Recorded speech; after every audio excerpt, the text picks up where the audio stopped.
இதில் கூட லட்டு பண்ணுவாங்க அப்படின்னு உங்களை எல்லாரும் கேட்க போகிறாங்க. இந்த ரெசிபி நீங்கள் ட்ரை பண்ணிங்கன்னா உங்களோட கிட்ஸ் ஸ்நாக்ஸ் பாக்ஸ் ரெசிபிஸ்க்கு ஒரு தரமான ரெசிபியோடு தான் வந்திருக்கும்.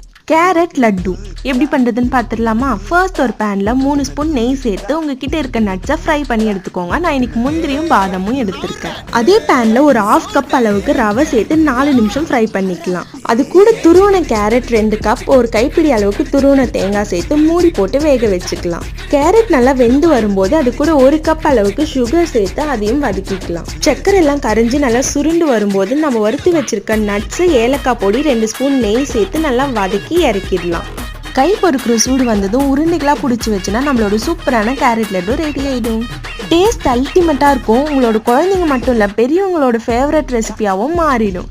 மறக்காமல் வீடியோவை சேவ் பண்ணி வச்சு ட்ரை பண்ணி பாருங்கள். இந்த மாதிரி டிஃப்ரெண்ட் ரெசிபிஸ் வீடியோஸ்க்கு நந்தூஸ் கிச்சனை சப்ஸ்கிரைப் அண்ட் ஃபாலோ பண்ணி சப்போர்ட் பண்ணுங்கள். தேங்க்ஸ் ஃபார் வாட்சிங். See you in the next video.